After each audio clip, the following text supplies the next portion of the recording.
I'm just going to end with a quick fire round. So I know that this is YouTube, so we have been able to talk for a really long time, but I just want quick answers from you. Who is your favourite author? Dostoevsky. Who's your favourite female author?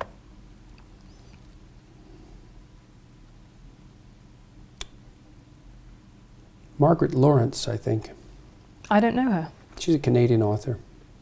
Kind of an antidote to Margaret Atwood in my estimation. Okay. When did you last cry? Oh God, who knows? Last week, probably.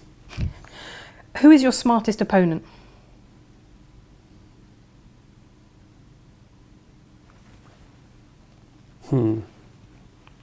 Sam Harris is pretty smart. Because you've had debates about atheism with him and about rationality. And yeah, I don't really regard him exactly as an opponent. You know, I mean, we disagree on things.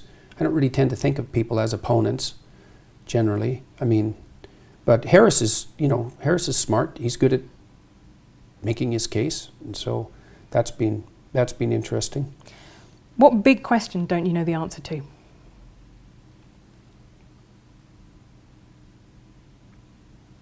What big question don't I know the answer to? Oh God, that's a tough one. There's so many of them.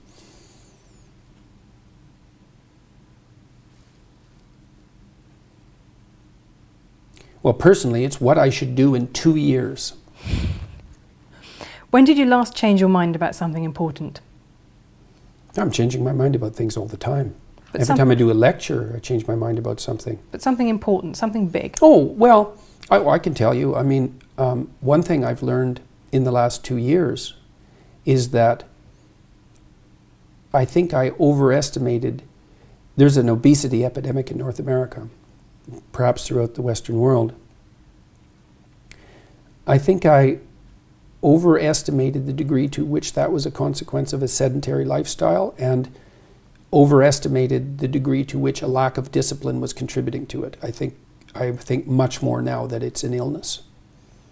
Well, those are two different things though, aren't they? Discipline is self-control and illness is something out of your control. Well, let's say you're overweight, you should exercise. Mm-hmm. It's like, well, actually the evidence that exercise will thin you down isn't that great. And maybe the reason that you're not exercising is because you're ill, not that you're ill because you're not exercising. So I have a lot more sympathy for the hypothesis that the obesity epidemic is actually a consequence of an illness, of a broad scale. Illness isn't exactly right. It's a dietary problem, fundamentally. And there are deep causes for that. Are you still eating your all beef diet? Unfortunately, yes. Really just beef? Not, can you have like ketchup on it? Nothing. Right. Yes, it isn't something I would lightly recommend. It's a little hard on your social life. It makes traveling quite difficult, and it's dull as hell. But what has it done for you?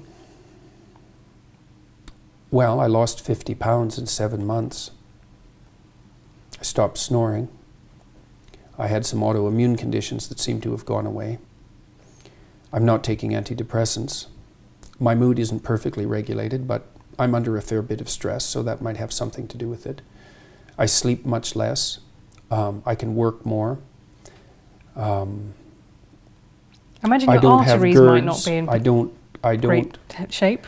I don't think there's any evidence that I don't think we have any idea what causes arteriosclerosis. I think all of the dietary knowledge we have is rubbish. And partly because it's unbelievably difficult to do proper dietary studies. You can't do controlled studies. It's all correlational, and there's so many variables. I think the correlational studies are useless. So also this all meat diet, this all beef diet has apparently cured my daughter. So, who had juvenile rheumatoid arthritis? Well, that was the original diagnosis. Then it was idiopathic, which means we don't know what the hell's causing it. Yeah, but she's completely symptom-free. So that sort of thing makes you sit up and take notice, because it doesn't make any sense. When was the last time you lied? Because the book says no lying. Do you still lie? Everybody lies. As Dr. House himself told us. Mm-hmm. What is most important? But I'm pretty damn careful about it. What is most important to you in life? Not being stupid. How would your life Not making foolish mistakes. Not being incautious. Yeah. That's tough on yourself. Life's tough, man. Right. How would your life have been different if you'd been born female?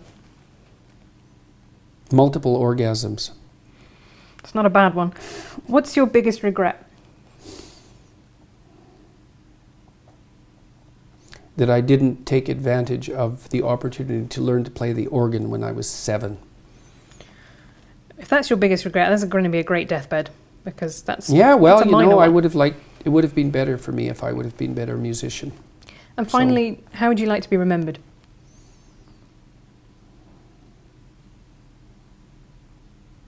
As someone honest. Dr. Jordan Peterson, thank you very much.